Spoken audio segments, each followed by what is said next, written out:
and generate some new ideas for our future, and also continuously work upon issues which would concern every citizen of this nation. We may have programs for B-Arch, but apart from that, there will be multiple non-formal programs like winter studios, summer studios, short-term courses, where anybody can join in depending upon availability of his time and the interest in a particular subject. Most of the programs would be teacher-centric, meaning that those would be offered by teachers who have excelled in a particular area, professionals who have developed expertise in a particular area, and they would invite a group of students who are interested, maybe 10 to 20, and run a 3-week, 2-week, 4-week workshop on their interest. And this is how they would shape up or could at least experiment as to what they would like to do in their future. So this is an institution which is open to all, and I welcome you all in this particular session, which is meant for simply sharing an idea one would have. So welcome once again, and enjoy whatever Humair has to share, react to it, interact with him, and in case you have a thought to share, come and join. This event is every Friday at 10 o'clock, and Tushar is in lead. Welcome once again. Over to you, Tushar. Thank you so much, sir. So now I will introduce our speaker for today's webinar, architect Humair Subhani. Humair Subhani is a postgraduate in acoustics from Jamia Millia Islamia, New Delhi. He also did his B.Arch from the same college. For his master's thesis, he analyzed the correlation between the NCR Regional Plan 2021 and the Meerut Master Plan 2021. He is currently running his own practice in the city of Meerut. He will be talking about the transition from building design to city planning, designing from part to whole and whole to part. I would request Humair to now begin. I also request all participants to keep themselves on mute. There will be a question answer session at the end of the presentation where you will be allowed to unmute yourself and ask questions. You can also send in your questions in the Telegram discussion group. I request Humair to now start.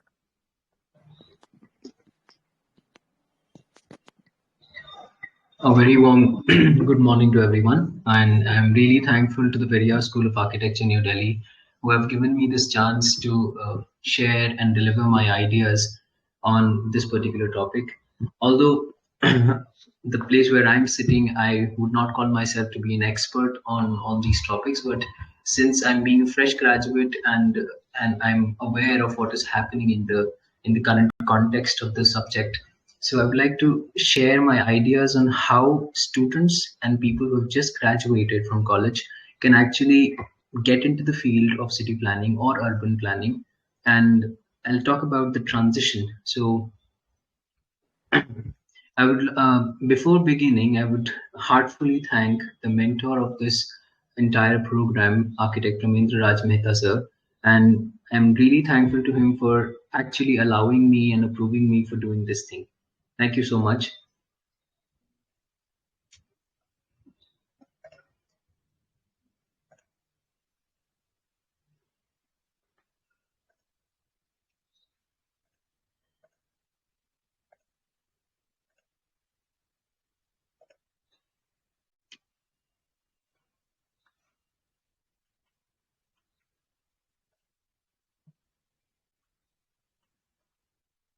Humair, did you share your screen?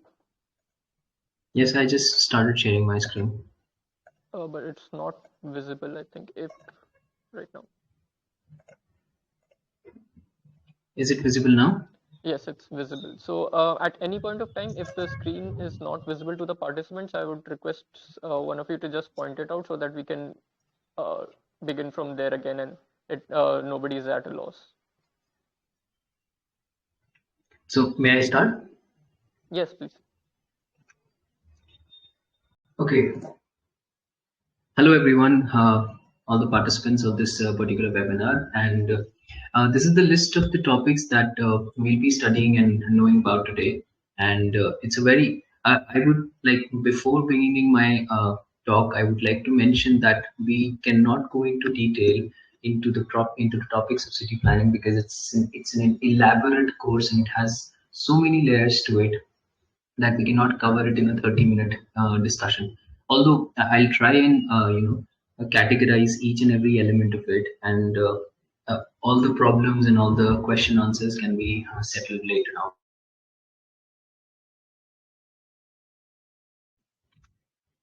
Okay, so to begin with, what is an idea of an urban context?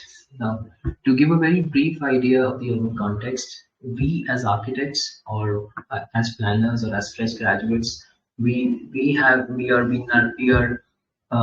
nurtured to look within a building and just around a building. We look at the immediate context of building when we talk about architecture. But this particular graphic here tells you how one particular building is surrounded by a few buildings, and then we talk about a neighborhood, and then an urban district, and then it scales up to an entire town or a city. So now imagine yourself as an architect who designs a building and looks around the building only, the house near you or the building right next to the structure that you're designing. So it talks about all the local elements, all the local elements. It talks about local climate, local access paths, and everything. So this particular scale that we have been dealing is small, it's limited, it has boundaries. So when you talk about a building, you talk about a building envelope. So that particular envelope becomes the boundary of your entire project. You think beyond it, but the boundary remains limited.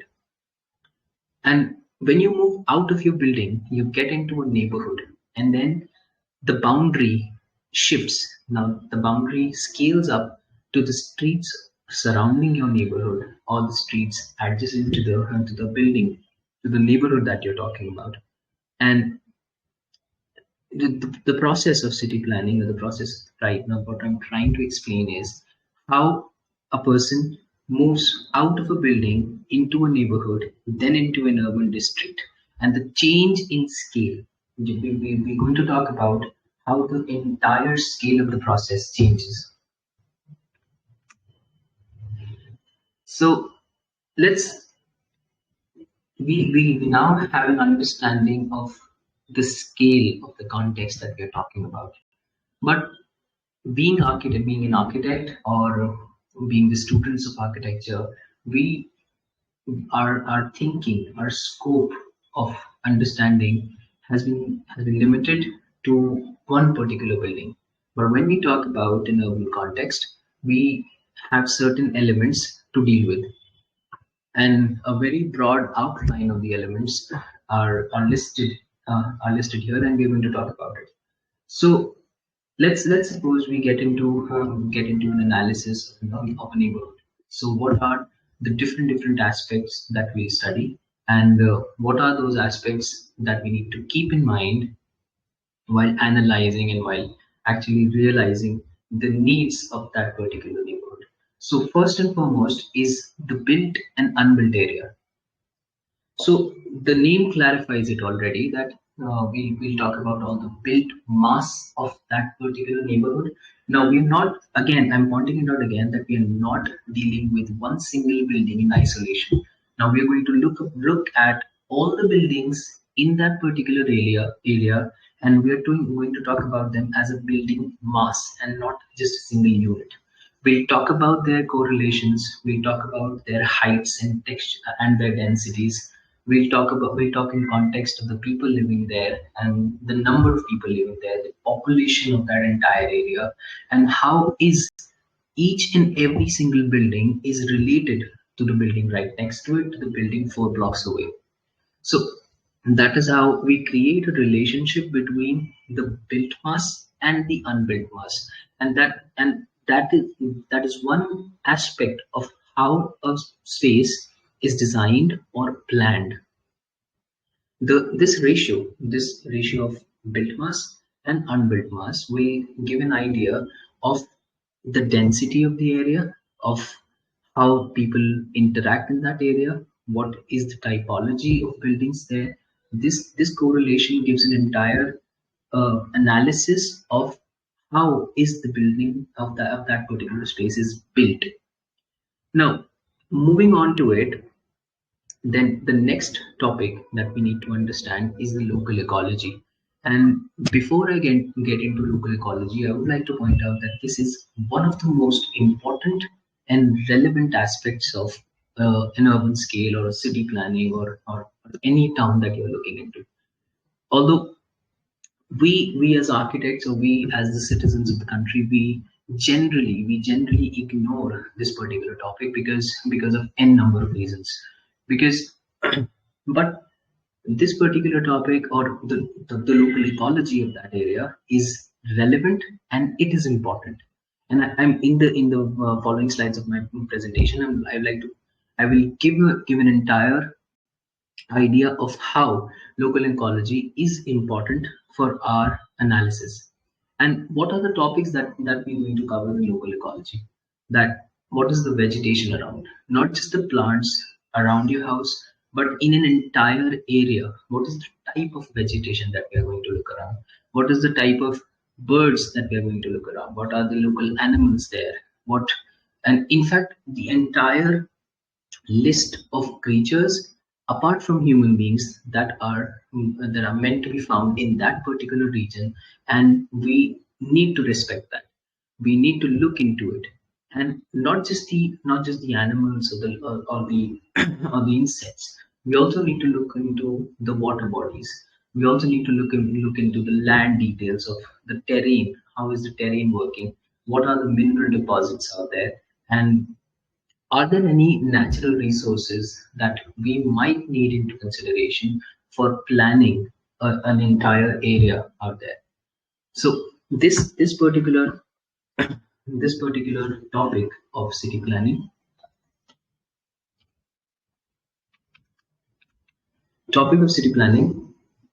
hence it becomes important because, again, Humair, I think your sorry. screen is not visible. I think your screen is not visible anymore. Wait.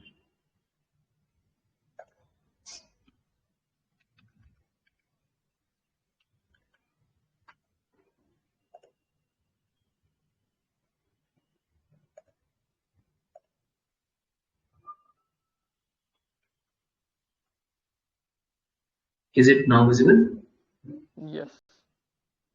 Like the entire screen, right? Yes.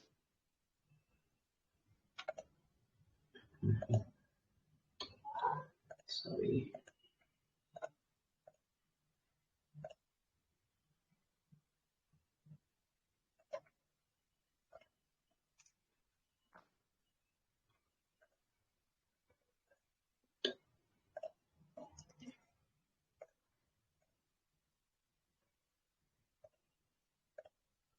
I hope my screen is visible. Yes, it is visible now. Okay. Okay. So, and then we move. Sorry for the interruption. Let's move on to the next aspect of an urban area or a city, or in fact an urban, or the urban context of what we're talking about. So then we get on to networks. Now, this particular topic, uh, although the name suggests that it's it is simple, and it talks about connections. And by saying that it talks about connections, it talks about the connection between all the elements of a particular neighborhood or a particular city. And it is the interlinking network. It forms a lattice of all the elements that are interconnected using lines, using different widths and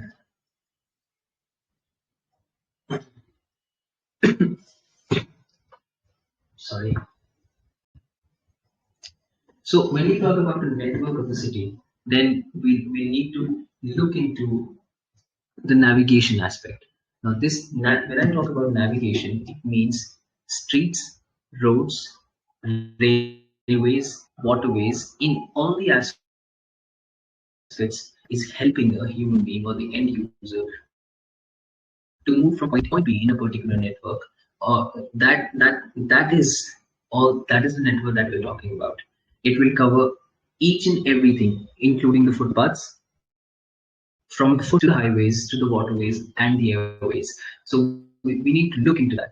The aspect of networks, and networks has a lot to it, and there's a separate program, there's a separate entire discipline that teaches how to study networks and what are the various aspects that you study in the analysis of networks. And there's a particular course for it that we'll talk about later. Now, another important and relevant aspect of an urban context is the social structure. Now, when I say the social structure, it clearly identifies that I'm talking about the society. The society is formed of so many elements and so many ideas. So I have mentioned faith, caste, culture, place of religious congregation, and whatnot. The society is formed of the financial differences, the society is formed of religious differences, and the society is formed of ideas in each and everything.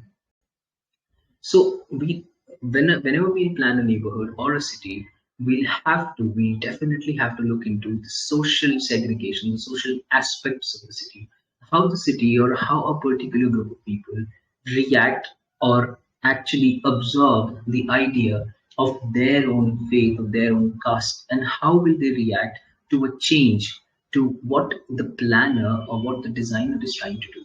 So these social aspects, be it financial, be it religious, be it cultural, we'll have to take into consideration all these aspects. We'll have to analyze and discuss and mark all the religious structures, all the cultural spaces, no matter what they are. These spaces are important and they have a lot of relevance in people. And we are designing any city or any neighborhood for the people, not for the designer, not for anyone else. We are designing it for the people. So we need to think in line, parallel to what people are thinking. And there definitely be overlaps and parallels that we'll discuss. But these aspects have to be covered in the entire analysis, in the entire study of cities. The next topic that that we'll cover are the city services. Now, as I mentioned, city services are city lifelines. Without services, any city or any neighborhood is not going to function.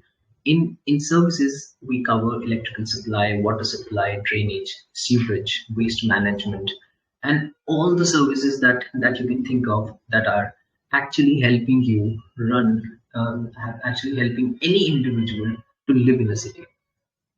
There are also, apart from all these services, there are some others like internet, like the telephonic lines, like the domestic gas lines.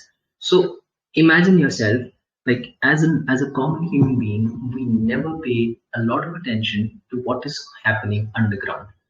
There are so many networks that are going and that are running underground or running behind us, that without them you cannot imagine your life, but it is still there, although insufficient, or there are a lot of lags, potholes in the city, but still there are all these systems are helping each and every individual to actually live their lives in a happy way. So, and the last part of the aspects of the city planning that we cover is the administration and management. To actually sum it up, the administration and management part. Now, imagine we suppose we are living in a society where there are 10,000 people, and all these 10,000 people have 10,000 brains, and all these 10,000 brains will have a different personality, will have a different idea of what they want in life, and how they'll roll out every day into the society. So there has to be a system which actually manages all these things. And we took an example of 10,000 people, but imagine a city with a million plus population. And there will be systems required to manage all the people. There will be organizations to manage all the things that happen in the city. And this particular topic, administration and management, it talks about this the management part, the administrative part of how different districts, different localities, and different neighborhoods will interact with each other, and how the people will correspond to the services that are being provided to them. So there's the administration part becomes a link between the people and the services, and they make this link seamless. They try and make this link seamless so that the functionality of the city is not disrupted. uh, I hope, Tushar, that everyone is I'm audible to everyone. Please respond once. Yes, it's here. Like you're audible and the screen is also visible, so it's clear right now. Okay, thank you so much. Okay, so now let's move on to the hierarchy of settlements. What is the hierarchy that we're talking about? We talked about scale for once. Okay, from a building to a city, the scale is changing. But how is this scale is related, and how do we actually understand the size of the settlement? So in terms of hierarchy, we talk about six different layers of any urban area, from a hamlet to a region. The In terms of city planning, in terms of an urban area, we talk in terms of population. We talk in terms of numbers. Land area is an undefined value there. But we talk in terms of population, and all the services, all the management systems are designed in terms of the population of that area. So in the hierarchy of settlements, the smallest of any settlement is called a hamlet. And then there are villages, there are towns, then a city, districts, and then a region. So, as per the standards of the Indian systems, we have different villages, different scales of villages. We even have different scales of villages, from population from 500 to 1,000, 1,000 to 2,000, then 2,000 to 5,000, and so on and so forth. In terms of cities, we have smaller cities which have population of above 1 lakh population. Then we have a million plus cities, and then we have mega cities like Delhi, Bombay, Bangalore, which have populations over 20 million or over 25 million of population. So now, as I mentioned on the bottom left corner of my slide, tip. Similar to a city, the administrative bodies are also subdivided into tiers. So, as an assignment to all the students that are actually listening to this webinar, wherever you are living, or whatever native city you are in, you need to find out what is the administrative body that actually manages all the systems in your city, and in the administrative tiers, what is the level of that administrative body. So, and as an example, I would like to say that in terms of municipal corporations or municipalities, there are three different tiers. We have a municipality for small towns. Then we have municipal council for towns larger than that. Corporations for cities, for bigger cities. Like I live in Meerut, and I have a municipal corporation for the Meerut district, the Meerut city. So we and then in the Meerut district there are three different cities, that Meerut, Mavana, and Sardana. So Sardana will have a municipal council, and Mavana will also have a municipal council. So similar to that, for the students who are listening, you need to go down and find out uh, sorry what organization or what government organization is actually handling all the things that are happening in your city. Okay, so I'm going to use that graphic again and talk about a little bit in detail of the idea of scale.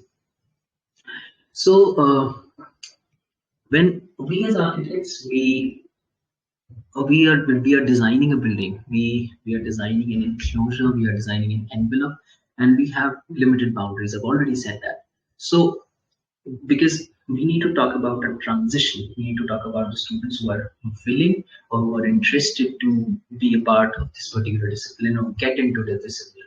So we need to create a particular mindset to actually get here, to actually know what lies there. So first and foremost point is we need to talk about from architecture to planning. In general, the term architecture means a system in which things are happening. So if you ever Googled, if you only write architecture, then the Google might suggest computer architecture. Or so this particular term talks about the system. But we need to talk about the transition between architecture and planning. Then, from small proportions to large scales. In a building, in a particular building, we design rooms, we design spaces, we have smaller areas or smaller spaces to look into, and we work in a very great detail. So from the entry of the doorway to the height of the lintel to the height of the chair or the height of the backrest of the chair. So we talk about those details in architecture. But when you get into when you go through the transition of a building to an entire city or an entire neighborhood, then these smaller details are important, but we need to look at the city from here, from top to that particular, the entire zone. Then the smaller details become one unit of a building. Then that building becomes a smaller unit, and the entire neighborhood becomes your building. So your boundaries are expanding. Then the third aspect is from design aesthetic to functional policy. Now, this is very important to understand for students who are actually trying to get there. That we as architects, like me included, we have this or we look into things with an aesthetic idea. Okay, I need to make this beautiful. I need to make this appealing. But when you talk about a neighborhood or when you talk about a city, aesthetics is one aspect. But before aesthetics, we need to think about the functional policies of that particular area. We need to look into the social structures, we need to look into the finances, we need to look into the the services that are going to be there. So besides aesthetic, we need to really talk about the functional policies. And for a lot of people, it becomes boring because architecture is actually very interesting because we are designing each and every moment. But in terms of city planning, we are more focused on on the functionality of that particular area. We need to have all the elements laid down on a table and have a balanced equity to all those elements. We cannot be biased to one particular area. We have to think in a balanced scope. And then moving on, then we have unit design to cluster planning. Now, while as a small story, I remember that when we were in the first year of our bachelor's program, we were given an exercise on 2D shapes, small 2D shapes in which we were asked to create a composition out of it. We at that point of time we really did not understand what that was meant for, but that particular exercise remind me today as a city planner that that exercise actually made me realize, okay, I need to have smaller units and then I need to create a cluster out of it. And that cluster should not that cluster and all those units into a cluster should have a hierarchy, should have a balance, and should have at least one element of design in the entire process. So all this particular discipline of study, we need to think about from one unit to an entire cluster. Like, so in this particular graphic on the right hand side of the screen, you see that we started from one particular unit, that is the building, and then when we design a district, we have hundreds of buildings in different typologies. Sorry, in different typologies, in different land uses, and they are clubbed together in a particular format. So that is how we need to imagine this entire scenario. And in the end, so whenever you're designing a house or a particular building, I'm taking an example of a house that we designed it for people of 5. And now we need to think about to design a city for 1 million. Now that's a huge difference. On a personal note, when I design a house for 5 people, I'm really not able to satisfy each 5 of them because everyone has a different thought process, everyone has their different demands. Now, imagine yourself and put yourself in the situation of planning a city which has a million population, million plus population, and we have now we need to think about we'll have to think about the balance between all the segments of the society, all the sectors of the society, all the requirements and all the basics. We need to have a balance. And in the end of this particular slide, there's an interesting input. And this is particularly for architects that we design a building, but we plan a city. So there's a small difference, there's a fine line difference between the two parts, besides designing and planning. Okay, from since I ended my last slide on a note from designing a building to planning a city, we need to understand that all the things that I'm saying is not a challenging task, but yes, it is a tedious task. And since we are architects, it becomes a little helpful. The entire study of architecture or the discipline of architecture becomes helpful in the planning aspect or planning discipline because it has a lot of overlaps. The terminology and the scale changes, the idea and the process changes, but the scope remains quite similar. So from left to right, we'll increase the scale of the area, and I have mentioned different aspects that we talk about in from architecture to an entire region. So we because I have marked the region in a red line because a region is beyond my capability. So I will not get into the details of the region. Although I have studied it in my master's program, but it is not my expertise and not meant for this particular discussion. So we'll keep our discussion restricted to architecture, from architecture to the city. So when we talk about architecture, we have different aspects that we need to think, like scale, build form and functionality, material and building services, economy, and in the end, the impact of your building.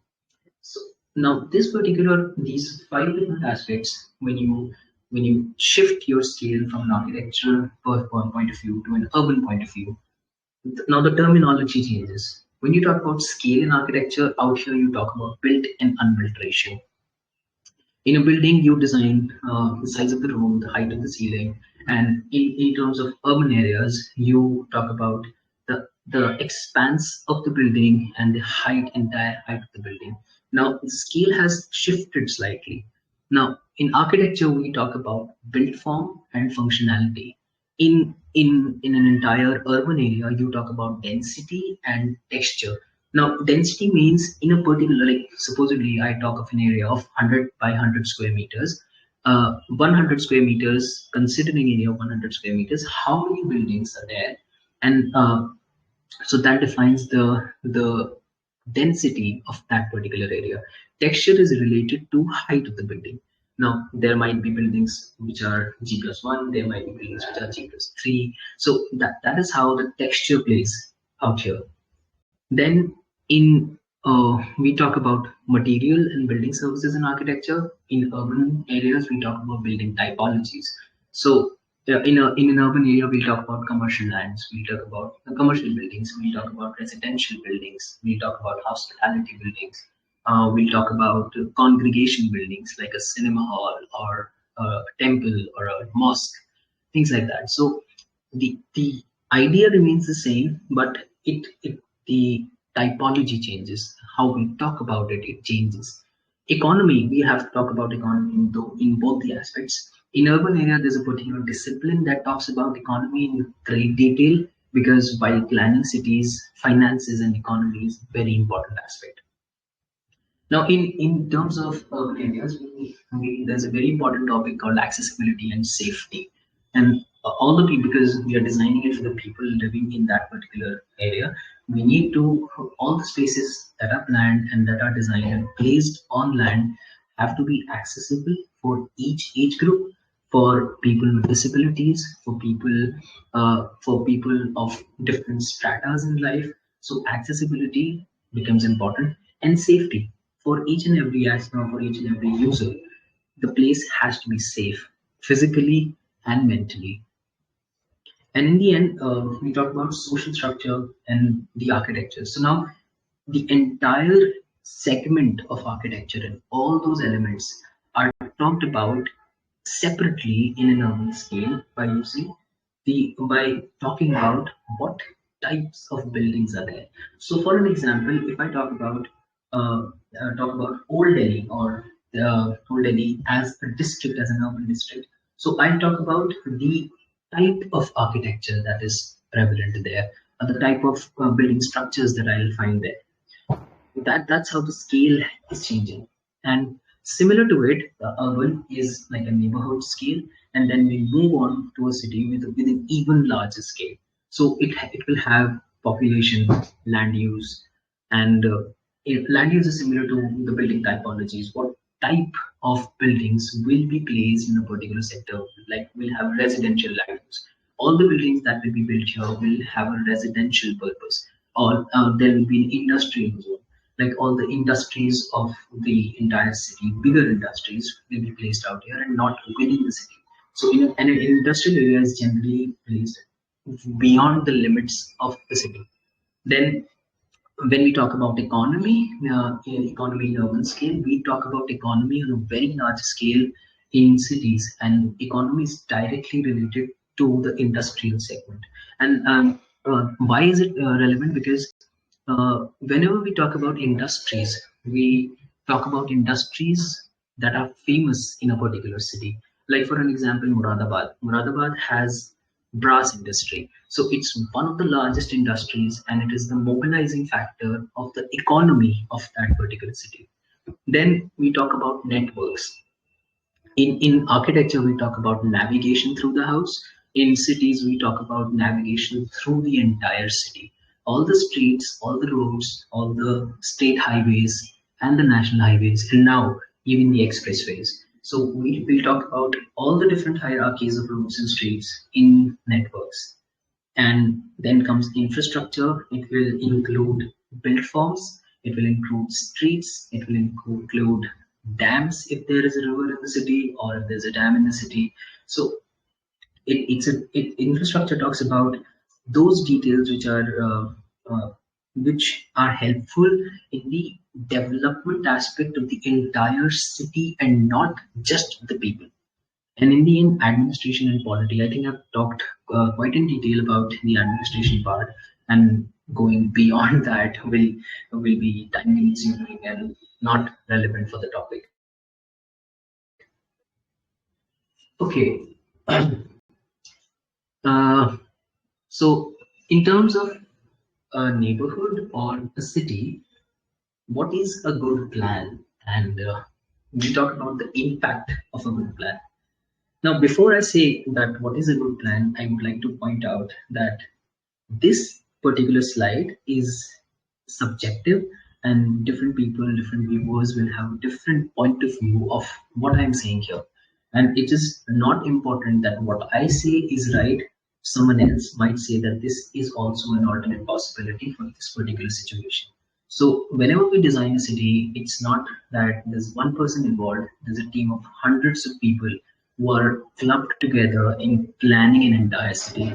And all those people are important and have their point of views. In fact, now, whenever a master plan is made, the local residents, the local people are called upon by the development authorities, and reviews are taken from the people, so that the entire master plan, as thought by the planners, can also be validated by the people who are going to use it. So now this is actually a system.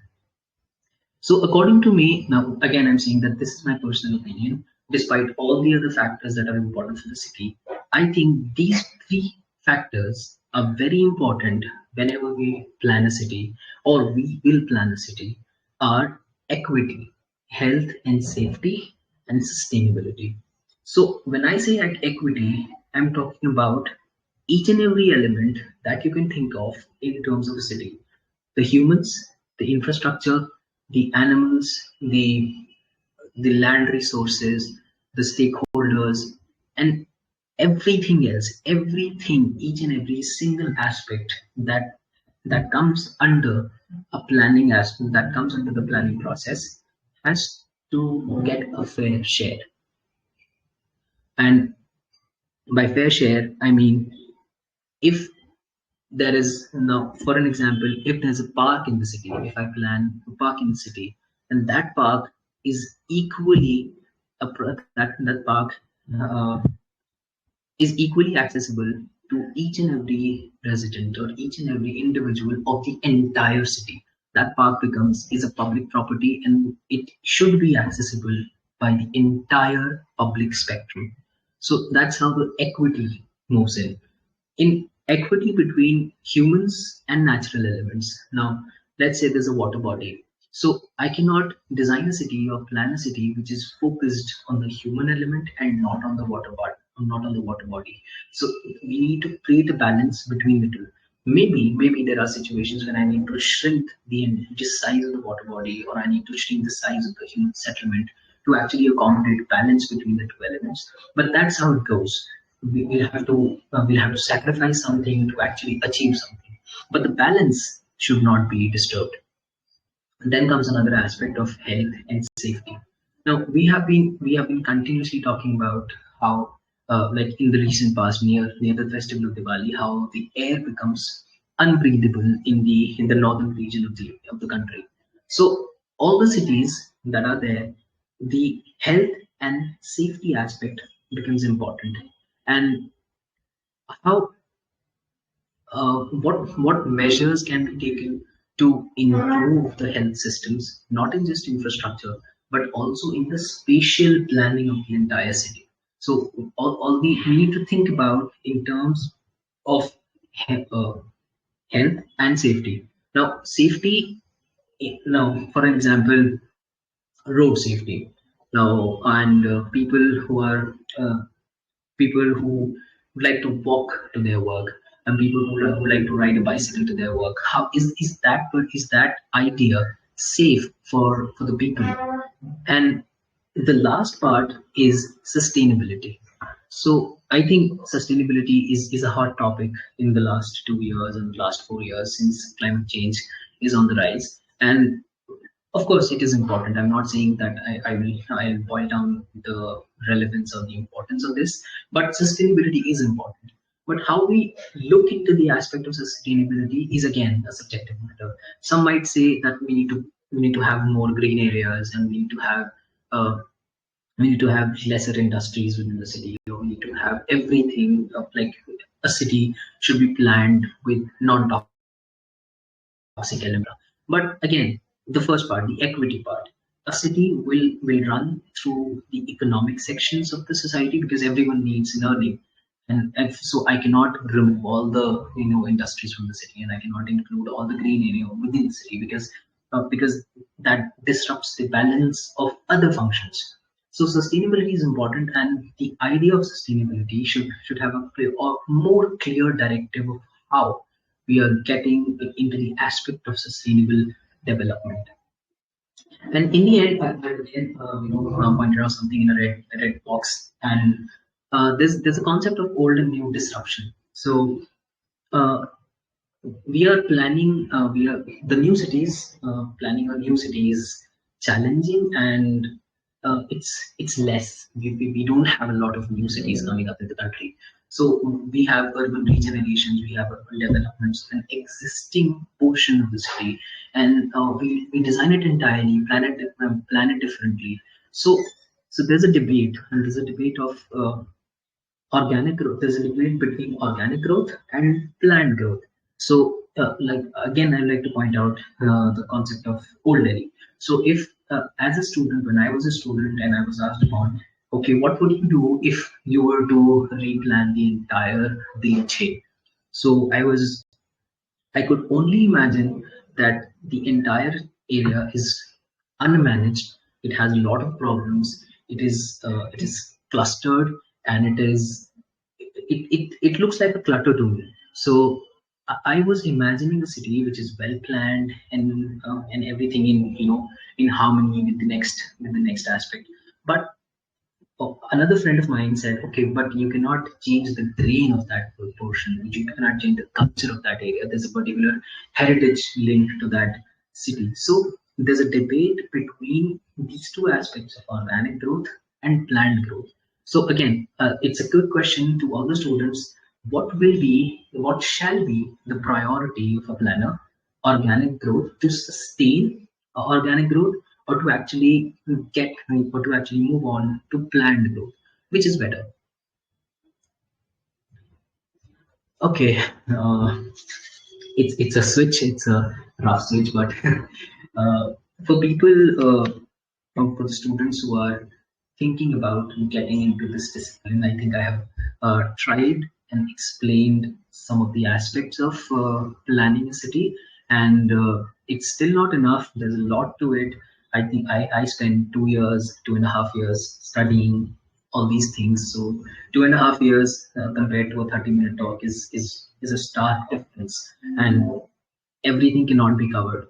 So, but if people are interested, actually interested in moving along in this particular line of study, then these are some of the courses that are offered by reputed institutions that I mentioned, both of them. So I'll just read out some of the courses that are generally heard upon, or that are generally mentioned in the websites. We have planning principles, like they're both bachelors and masters. We have bachelors in planning and masters in planning. Then we have MArch degrees in urban planning, city planning, urban design, urban regeneration, and transportation planning. So, like I was saying, in terms of network, there's an entire discipline which is available in different colleges. In School of Planning and Architecture is available of transportation planning, where we only talk about the transportation aspect, the networks, and how transport is managed, or how transportation facilities are managed in a city. Then we have masters in urban and regional planning. We also have masters in urban and rural planning. So there's a difference in both. And we have masters in environmental planning. So personally, I could not explain in great detail the local ecology or the ecological part of the planning aspect, but this particular degree, this particular course talks in greater detail of how the environment is important, and how a city is planned in context of the environment. And then we also have a master's degree in industrial planning and management. So when we talk about the economic sections or the economic layout of the city, then industries become an important aspect. And that's how this degree talks about industrial planning and management.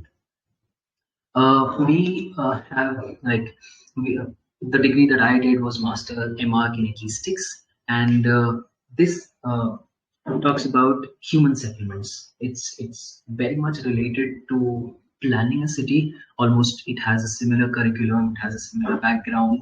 Uh, it it has a different taste, a different touch to the planning aspect. It talks about planning in a certainly different way.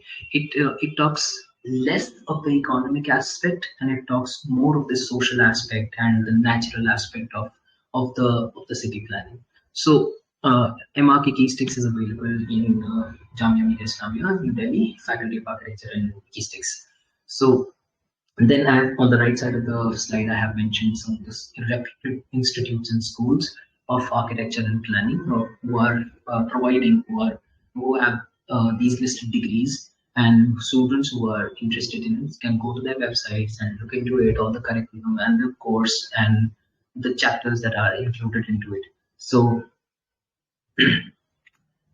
and in the end, the conclusion, what are the future aspects of studying? Like, of course, you cannot study. You definitely need to have a potential in any field of study, so that you can make a living out of it. So first, I would like to, because I'm almost reaching the end of my presentation, I would like to explain that before getting into the idea or the discipline of planning, we need to understand this particular chart, that planning a city is uh, requires a lot of data collection, a lot of analysis, a lot of correlation between elements. So there's a big bubble of data. You have so much data to evaluate, to validate, to verify, and everything. Then after you have the data, then you can start on with the planning process, and then from planning you get on to execution. But again, whenever you plan and then execute something, a city is so dynamic. A city changes almost regularly, and at a very constant speed.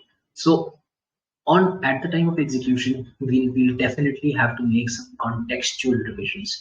Like we thought of something, and then something else happened outside in a particular neighborhood, and then you had to revise the entire thing. So this particular cycle is an ongoing process, and it will always be the same. It is never a linear process. Okay, 1 plus 1 is 2. No, it is a linear process, and data collection is a very big bubble. So sometimes city planning becomes very boring because there's so much data, and there are so many numbers that it's hideous, and it is burdening for people to actually absorb that structure. But it's again, it's interesting for some people, and it's not interesting for the rest of the people. So then we have some organizations who who are generally in need of planners. So all the government bodies that are related to a city or the functioning of the city will require a planner, or will require people who have adequate knowledge of how the city functions. So all the development authorities, like in Meerut, there's Meerut Development Authority. In Delhi, there's Delhi Development Authority, etc. And like municipalities and municipal corporations, water department, fire departments, PWDs. So, in fact, all the transportation sector, like roadways, railways, will and the airways will require people who are, who have the knowledge of how different areas will be working, and how these things should be designed. Then there also are some government sectors who are engaged in both execution parts and research parts, like the NIUA in Delhi, DUAC, smart cities. So these different organizations are also related to the government and are working in research and development fields. Then there are private corporations which are dealing in large scale planning projects. So, for example, there's Bhubaneswar City Master Plan being developed. So private companies are almost everywhere who are, giving the manpower to the government and getting these projects completed. Uh, and to conclude with, again, I think from building architecture, like at this time I have clearly mentioned it, it's not computer architecture, not any other architecture. We are talking about building architecture, and we're talking about an envelope. So from building architecture, we are trying to transition into city planning. So we need to have three things in mind, and these three things are very important. The first thing is we need to the transition part. So I think I've explained quite something about the transition, how the scale changes, how the perspective changes, functionality changes. Then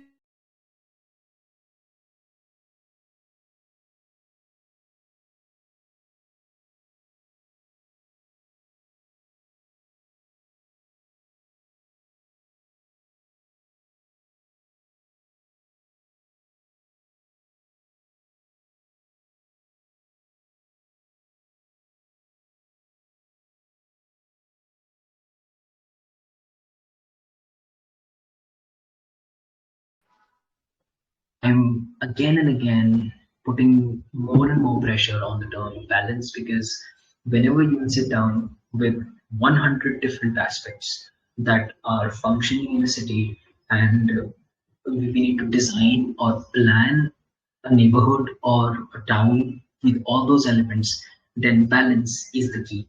we need to have great, and we need to have more and more balance. Like the more the better. The more balance, it is better. So with that note, I would like to end this presentation of mine, and without and at the end, I would like to again thank the Kerala School of Architecture for giving me this chance to present these ideas in front of students, in front of fresh graduates. I'm really thankful to Ramendra Rajmita sir for being the mentor and being helpful in the entire process. And I would also like to thank Architect Tushar Mandal, who's the convener of this webinar, for making this happen. Thank you so much. And I'm here to invite. I'm inviting all the questions and queries. And if anyone has any other question which requires more detailed explanation or a more detailed discussion, then we can have a conversation over the email or over the phone. Thank you so much. It was nice being here. Thank you so much, Humair, for talking to the students about this very important topic. I'm sure it was important and helpful for the students, and they were able to receive some guidance about architecture in the urban context. So students can now ask questions, and you can speak up if you want, or you could also post your questions in the Telegram discussions group. I encourage all students to ask the questions and get their doubts clarified right now, since we have a speaker with here who can answer a question on the spot. So yeah, if anybody wants to ask any question, please feel free to go ahead. Hi, I'm Piyu Banerjee. I'm a faculty at Periyar, and I just wanted to say, Humair, you actually summed up a very difficult topic very well, and you spoke well, very comprehensively, and I'm sure students will have got a very good insight into the subject matter now. Thanks. Thank you so Very much. Good morning, and thank you so very much for appreciating my inputs into the topic. And for all the other students who would like to ask anything or even the slightest of the things that were not clear in the entire presentation, I'm here to answer. And if they have any other doubt about it, then you can actually mail it or write it down in the phone. So we do have one question here on the group. It's by Ms. Jones. What are the most important skills we as students need to master that can be translated from BRs to masters in planning? Okay, so the first and foremost, hello, Ms. Jones, and I think I'd like to answer your question, and I hope that I answer it appropriately. The first and foremost skill that you require as a planner or as a student who's transitioning into planning is data collection and data data analysis. I'm sorry. So, because a city planning before any city is planned, there's a lot of data collection, there's a lot of analysis, there's a lot of validation through the people that you need to do, and it's a long and tedious process. So we need to have very clear set of skills to actually find all the relevant data. Like for an example, we need to you'll have to go to all the documents that are developed by the government, like the industrial documents of the list of industries, or the census data of how the population has been segregated into different sectors, and the land data, like the geography, the geology, the resources in a particular land area. So all this data is collected and mapped out in a particular zone, and that date, and then the planning aspect starts, because that's when you'll have everything on your plate, and then you'll have to start arranging. And So, apart from yeah, that, sorry, Tushar. Apart from that, there are some technical things or technical softwares that you can get your hands into. Like there's, I'm sorry. Okay. Oh, I'm really sorry. I'll get back to it. I'm sorry. Yeah. Okay. Yeah. No Tushar, problem. you may please continue. I'll post that down in the Yeah. group. Yeah, all right, sure. So the group is open. If anybody has a direct question, please feel free to ask. Yeah.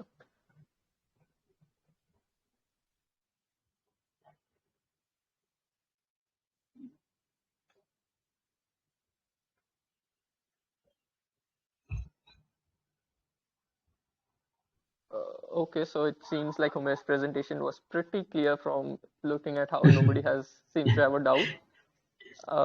So yeah, but in case even for the future, if there are certain doubts that you have, you can always post it in the group deciding on the relevant topic, and we would be happy to answer your questions. Let's just wait for like a few more minutes to see if some of the students have any questions, and then we can probably conclude. So yeah.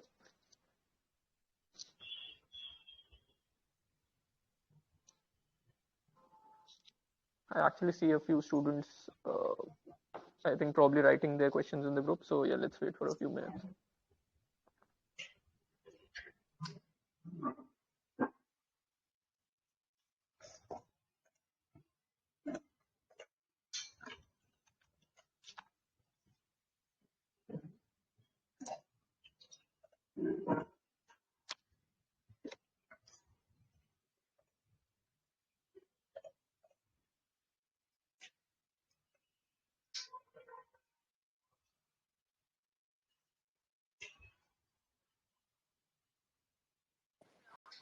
Can I say something, Tushar? Yes, sir, sure, sir, go ahead. Yeah, I just want to join PU in saying that Humair has done a wonderful job, brought out some very interesting issues in a very systematic manner for not only students to understand exactly how they have to look at things, but I think it helps all of us in revisiting what we have been seeing and how we can look at it all over again. So very interesting. I must thank you and appreciate the effort you have made to convey and communicate with the thought you have for all of us. Thank you very much. I'm extremely happy that our opening session in this session for new ideas, new thought, revisiting old issues, I think it has been wonderful. It's a wonderful beginning, Tushar, and I hope Yes, we are able to sustain this week by week with the newer ideas connected with the human habitat. yes, sir. Thanks. So yes, sir. So I would like to go carry on with sir's message that this platform is open for all young architects and anybody who All has young an idea that they architects, would. yeah, and any professional, any student, any youngsters who has an idea and who wishes to look at things a little differently, and he has a message for all of us, please connect yourself with Tushar. Send it maybe 5-liner or 10-liner on your idea, and I think Periyar School would be extremely happy to make you share your thought with others who may be interested in Definitely. the subject. Yeah. Definitely, definitely. So you can contact with me or connect with me over Telegram, and I will also be posting my email ID. So in case anybody has any idea that they want to share with the rest of us, we can have a chat over, or we can have a talk over it. So I don't see any more questions popping up. So if there are no more questions, I would like to thank. Oh, okay. So we just have a question. It's regarding the government jobs through a master's in acoustics degree, since most government jobs ask for a planning degree. So, Humair, if you have some ideas regarding that. I'm really happy if someone has asked this question because there's a slight discrepancy in degree in the part of the degree that I have received or this course offers. My course acoustics offers an MArch degree in acoustics, and the curriculum of government jobs is designed for a degree in planning, that masters in planning. So there's although the curriculum or the course that we have been studying is almost 70 to 75% similar to what they study in planning in planning discipline, but the terminology is changes out here, and that's why. In urban there are some like for an example, very recently there's an advertisement out in Engineers India Limited, and it is asking for a degree for an architect and a planner, and it requires a degree in masters in planning, in urban planning. So when there are certain jobs which specify a particular discipline which is required for that particular role and responsibility, and in but the person who asked this question is certainly right, that in most of the government organizations they require a degree which is in planning and not in acoustics. Yeah, So the Tushar, question I want to was, say yes, something sir. here.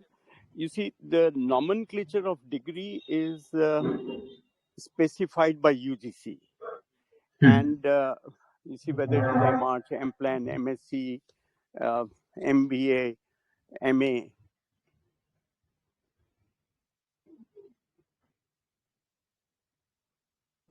Chosen to coin some new nomenclatures without the approval of UGC.